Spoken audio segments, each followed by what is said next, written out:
हमारे प्रिय भाई बहनों को यीशु मसीह के नाम से नमस्कार, अभिनंदन। और आज के बाइबल वचन के लिए, वचन के वाचन के लिए आप सबों का हम स्वागत करते हैं। चलिए प्रार्थना करेंगे। प्यारे पिता परमेश्वर, धन्यवाद देते हैं। हाँ पिता परमेश्वर, ये मान नाम के गांव में जाने वाले दो चेले को सामने जब तूने रोटी तोड़ी तो उनके आंखें खुल गई।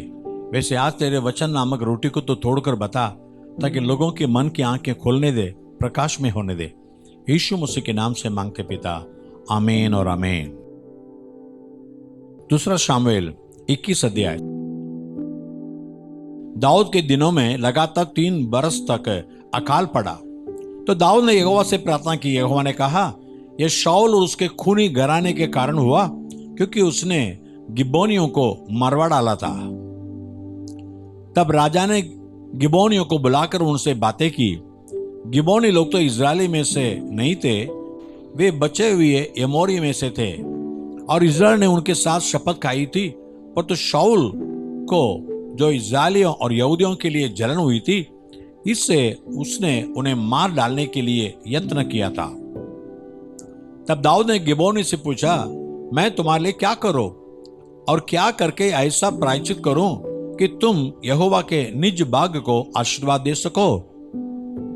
गिबोनी ने उससे कहा, हमारे और शाऊल व उसके घराने के मध्य रुपये पैसे का कुछ झगड़ा नहीं, और न हमारा काम है कि किसी इजरायली को मार डाले। उसने कहा, जो कुछ तुम कहो वही मैं तुम्हारे लिए करूंगा।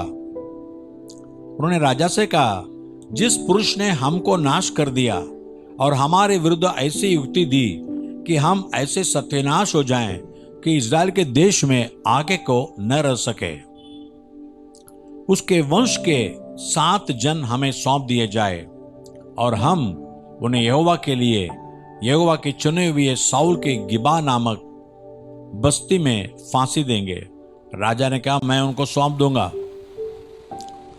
पर तो दाऊद ने और शाऊल के पुत्र योनातान ने आपस में यहोवा की शपथ खाई थी। इस कारण राजा ने योनातान के पुत्र मपीबोशेत को, जो शाऊल का पोता था, बचा रखा।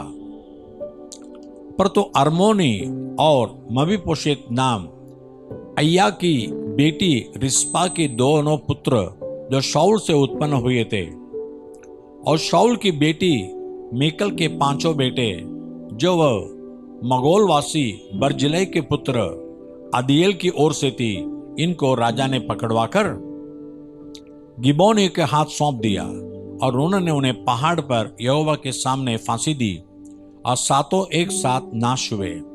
उनका मार डाला जाना तो कटनी के पहले दिनों में, अर्थात जबकि कटनी के आरंभ में हुआ। तब अय्या की बेटी रिस्पा ने टाट लेकर कटनी के आरंभ से लेकर जब तक आकाश से उन पर यह अत्यंत वृष्टि न पड़ी, तब तक चट्टान पर उसे अपने नीचे बिछाई रही, और न तो दिन में आकाश के पक्षियों को और न रात में बनेले पशुओं को उन्हें छूने दिया। जब अय्या की बेटी शाऊल की रखेली रिस्पा के इस काम का समाचार दाऊद को मिला, तब दाऊद ने जाकर शाऊल और उसके पुत्र योनातान की हड्डियों को गिलादी याबेस के लोगों से ले लिया, जिन्होंने उन्हें बेतसान के उस चौक से चुरा लिया था जहां फलिस्तियों ने उन्हें उस दिन टंगा था, जब उन्होंने शाऊल को गिलबो पहाड़ पर मार डाला था। तो वह वहां से शाऊल और उसके पुत्र योनातान की हड्डियों को ले आया, और फांसी पाए हुओं की हड्डियों भी इकट्ठे की गई। और शाऊल और उसके पुत्र योनातान की हड्डियां बिन्यामीन के बेच के जेला में शाऊल के पिता कीश के कब्रिस्तान गाड़ी गई, और दाऊद की सब आज्ञाओं के अनुसार काम हुआ। और उसके बाद परमेश्वर ने देश के लिए प्रार्थना सुन ली। फलिस्तियों ने इजराइल से फिर युद्ध किया, और दाऊद अपने जनों समेत जाकर फलिस्तियों से लड़ने लगा, पर तो दाऊद थक गया। तो इशबोब बनोब, जो रपाई के वंश का था, और उसके बाले का फल तौल में 300 शेकेल पीतल का था, और वह नई तलवार बांधे हुए था, उसने दाऊद को मारने को ठाना। पर तो सरूया के पुत्र अभिषै ने दाऊद की सहायता करके उस परिस्थिति को ऐसा मारा कि वह मर गया। तब दाऊद के जनों ने शपथ खाकर उससे कहा, तो फिर हमारे संग युद्ध को न जाने न पाएगा, ऐसा न हो कि तेरे मरने से इज़राइल का दिया बुझ जाए। इसके बाद पलिश्तियों के साथ गोब में फिर युद्ध हुआ।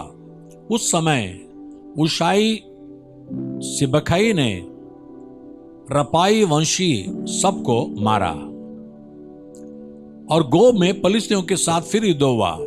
उसमें बेतलेहम वासी यार योरगीम के पुत्र एलहनान ने गती गोलियत को मार डाला, जिसके पर्चे की जड़ जोलाहे की डोंगी के समान थी। फिर गत में भी युद्ध हुआ और वहां एक बड़ी डील का रपाई वंशी पुरुष था, जिसके एक एक हाथ पांव में 6 उंगली अर्थात गिनती में 24 उंगलियां थी। पर उसने इज़राइल को ललकारा। तब दाऊद के भाई शिमा के पुत्र योहनातान ने उसे मारा। यही 4 गत में उस रपाई से उत्पन्न हुए थे और वे दाऊद और उसके जनों से मार डाले गए। आज पहला यूहन्ना पहला अध्याय।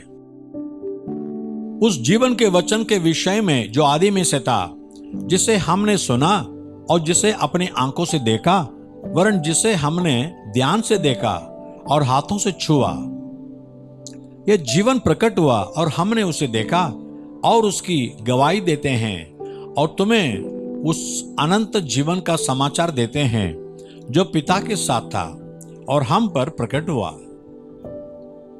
जो कुछ हमने देखा और सुना है उसका समाचार तुम्हें भी देते हैं, इसलिए कि तुम भी हमारे साथ सहभागी हो और हमारी यह सहभागिता पिता के साथ और उसके पुत्र यीशु मसीह के साथ है। और ये बातें हम इसलिए लिखते हैं कि हमारा आनंद पूरा हो जाए। जो समाचार हमने उसे सुना और तुम्हें सुनाते हैं वह यह है कि परमेश्वर ज्योति है और उसमें कुछ भी अंधकार नहीं। यदि हम कहें कि उसके साथ हमारी सहभागिता है और फिर अंधकार में चले तो हम झूठे हैं और सत्य पर नहीं चलते। पर यदि जैसा वह ज्योति में है वैसे ही हम भी ज्योति में चले तो एक दूसरे से सहभागिता रखते हैं और उसके पुत्र यीशु का लहू हमें सब पापों से शुद्ध करता है। यदि हम कहें कि हम में कुछ भी पाप नहीं तो अपने आप को धोखा देते हैं और हम में सत्य नहीं। यदि हम अपने पापों को मान ले तो वह हमारे पापों को क्षमा करने और हमें सब अधर्म से शुद्ध करने में विश्वास योग्य और धर्मी है। यदि कहें कि हमने पाप नहीं किया तो उसे झूठा ठहराते हैं और उसका वचन हम में नहीं है। दूसरा इतिहास 20 अध्याय 1 वचन से 30 वचन तक। और एक युद्ध में परमेश्वर ने किया सामर्थ्य काम चिन्ह के बारे में देखने वाले हैं। राजा योशोबात के दिन में परमेश्वर ने क्या किया वही देखने वाले हैं। इसके बाद मोवाबियों और अमोनियों ने और उनके साथ कई मोनियों ने युद्ध करने के लिए यहोशोबात पर चढ़ाई की। तब लोगों ने आकर यहोशोबात को बता दिया कि ताल के पार से यदोम देश की ओर से एक बड़ी भीड़ तुझ पर चढ़ाई कर रही है और देख वह असा सोंथामार तक जो इन गदी भी कहलाता है पहुंच गए है। तब यहोशुआ डर गया और यहोवा की खोज में लग गया और पूरे यहूदा में उपवास का प्रचार करवाया। सो यहूदी यहोवा से सहायता मांगने के लिए इकट्ठे हुए, वरन वे यहूदा के सब नगरों से यहोवा से भेंट करने को आए। तब यहोशुआ यहोवा के भवन में नए आंगन के सामने यहूदियों और यरूशलेम की मंडली में खड़ा होकर यह कहने लगा कि हे हमारे पितरों के परमेश्वर यहोवा, क्या तो स्वर्ग में परमेश्वर नहीं है? और क्या तो जाति जाति के सब राज्यों के ऊपर प्रभुता नहीं करता? और क्या तेरे हाथ में ऐसा बल और पराक्रम नहीं है कि तेरा सामना कोई नहीं कर सकता? हे हमारे परमेश्वर, क्या तूने इस देश के निवासियों अपनी प्रजा इज़राइल के सामने से निकाल कर इन्हें अपने मित्र इब्राहिम के वंश को सदा के लिए नहीं दे दिया?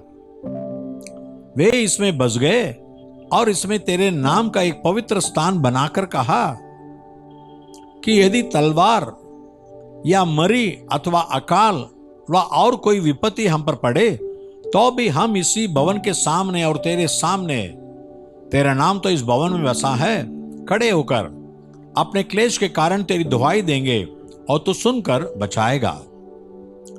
और अब अम्मोनी और मोवाबी और सईर के पहाड़ी देश के लोग जिन पर तूने इज़राइल को मिस्र देश से आते समय चढ़ाई करने न दिया, और वे उनकी ओर से मुड़ गए और उनको विनाश न किया। देख, वे ही लोग तेरे दिए हुए अधिकार से इस देश में से जिसका अधिकार तूने हमें दिया है हमको निकालकर कैसा बदला हमें दे रहे हैं। हे हमारे परमेश्वर, क्या तो उनका न्याय न करेगा? ये जो बड़ी भीड़ हम पर चढ़ाई कर रही है उसके सामने हमारा तो बस नहीं चलता और हमें कुछ सूझता नहीं कि क्या करना चाहिए, पर तो हमारी आंखें तेरी ओर लगी है। और सब यहूदी अपने अपने बाल बच्चों, स्त्रियों और पुत्रों समेत यहोवा के सम्मुख खड़े रहे। तब आसाप के वंश में से एक जिएल नाम एक लेवी, जो जकरिया का पुत्र और बनाया का पोता और मत्तनिया के पुत्र यीएल का परपोता था, उसमें मंडली के बीच यहोवा का आत्मा समाया और वह कहने लगा, हे सब यहूदियों, हे यरूशलेम के रहने वालों, हे राजा यहोशापात, तुम सब ध्यान दो।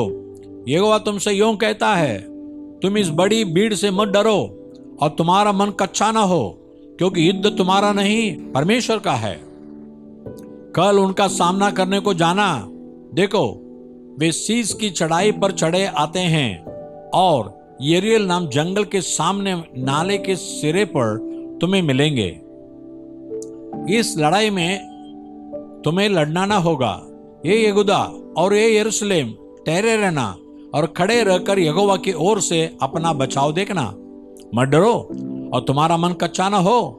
कल उनका सामना करने को चलना और यहोवा तुम्हारे साथ रहेगा। तब यहोशापात भूमि की ओर मुंह करके झुका और सब यहूदियों और यरूशलेम के निवासियों ने यहोवा के सामने गिर के यहोवा को दंडवत किया।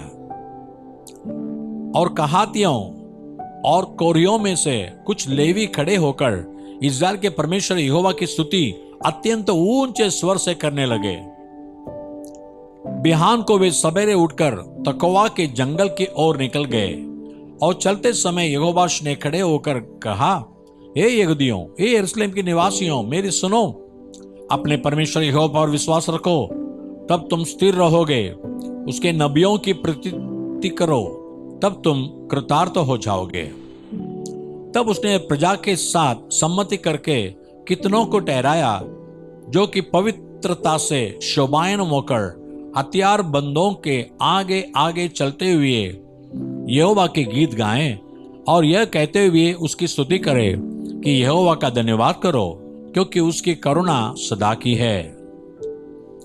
जिस समय वे गाकर स्तुति करने लगे, उसी समय यहोवा ने अम्मोनियों, मोआबियों और सईर के पहाड़ी देश के लोगों पर जो यहूदा के विरुद्ध आ रहे थे, घातकों को बैठा दिया और वे मारे गए। क्योंकि अम्मोनियों और मोआबियों ने सईर के पहाड़ी देश के निवासियों डराने और सत्यानाश कराने के लिए उन पर चढ़ाई की। और जब वे सईर के पहाड़ी देश के निवासियों को अंत कर चुके, तब उन सबों ने एक दूसरे के नाश करने में हाथ लगाया। तो जब यहूदियों ने जंगल की चौकी पर पहुंचकर उस भीड़ की ओर दृष्टि की, तब क्या देखा कि वे भूमि पर पड़ी हुई लोथ हैं और कोई नहीं बचा।